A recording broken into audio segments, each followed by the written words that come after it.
बच्चों, आज मैं आप लोग को क्लासिफिकेशन ऑफ सॉलिड्स ठोस का वर्गीकरण पढ़ाने जा रहा हूं और बैंड थियरी के बेस पर। आप जानते हैं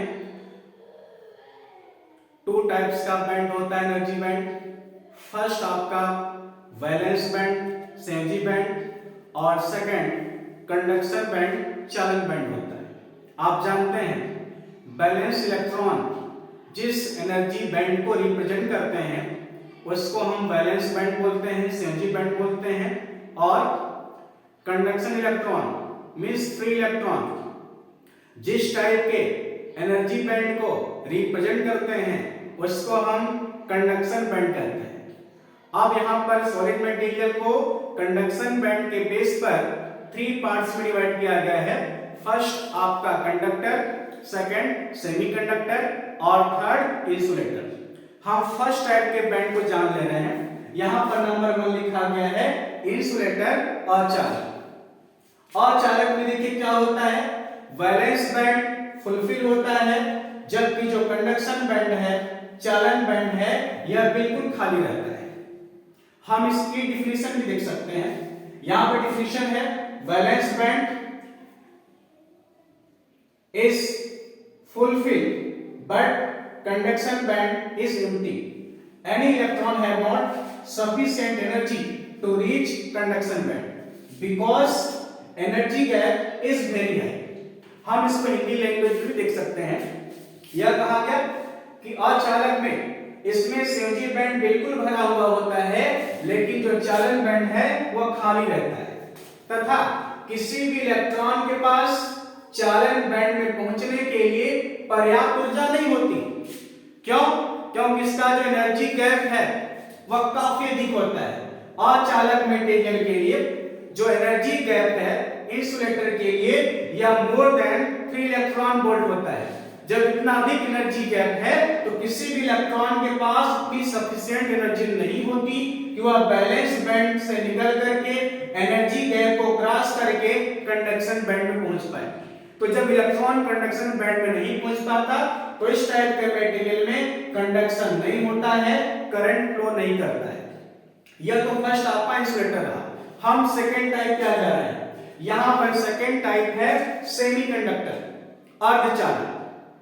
देखिए सेमीकंडक्टर में क्या होता है, इंसुलेटर की भांति सेमीकंडक्टर में भी आपका बैलेंस बैंड फुलफिल होता है, बिल्कुल बैलेंस बैंड भरा रहता है, लेकिन जो चालन बैंड है, कंडक्शन बैंड है, वह खाली रहता है। बट यहां पर जो एनर्जी गैप है यह काफी कम होता है। सेमीकंडक्टर मटेरियल के लिए नियर अबाउट जो एनर्जी गैप है यह 0.7 इलेक्ट्रॉन वोल्ट होता है। और more than 0 kelvin temperature electron easily valence band से निकल करके कंडक्शन बैंड में पहुंचते रहते हैं। अतः इसमें मोर देन 0 केल्विन टेम्परेचर पर धारा का प्रवाह होता रहता है। हम इसके डिफिनेशन को देख लें। यह कहा गया valence band is fulfilled but conduction band is empty but energy gap is very low, so at more than 0 Kelvin temperature electrons have sufficient energy to reach in conduction band. यह कह दिया गया अर्धचालक के लिए इसमें संयोजी बैंड जिसको हम Vb से रिप्रेजेंट करते हैं वह बिल्कुल भरा हुआ होता है, लेकिन हमारा जो चालन बैंड है जो Cb है वह खाली रहता है। लेकिन इनके बीच जो एनर्जी गैप है वैलेंस बैंड और कंडक्शन बैंड के बीच वह काफी कम होता है, नियर अबाउट 0.7 इलेक्ट्रॉन वोल्ट है। तो इलेक्ट्रॉन आसानी से 0 केल्विन टेम्परेचर के ऊपर वैलेंस बैंड से निकल करके कंडक्शन बैंड में पहुंचते रहते हैं। अतः यहां पर आसानी से धारा का प्रवाह होता है। हम थर्ड देख लें।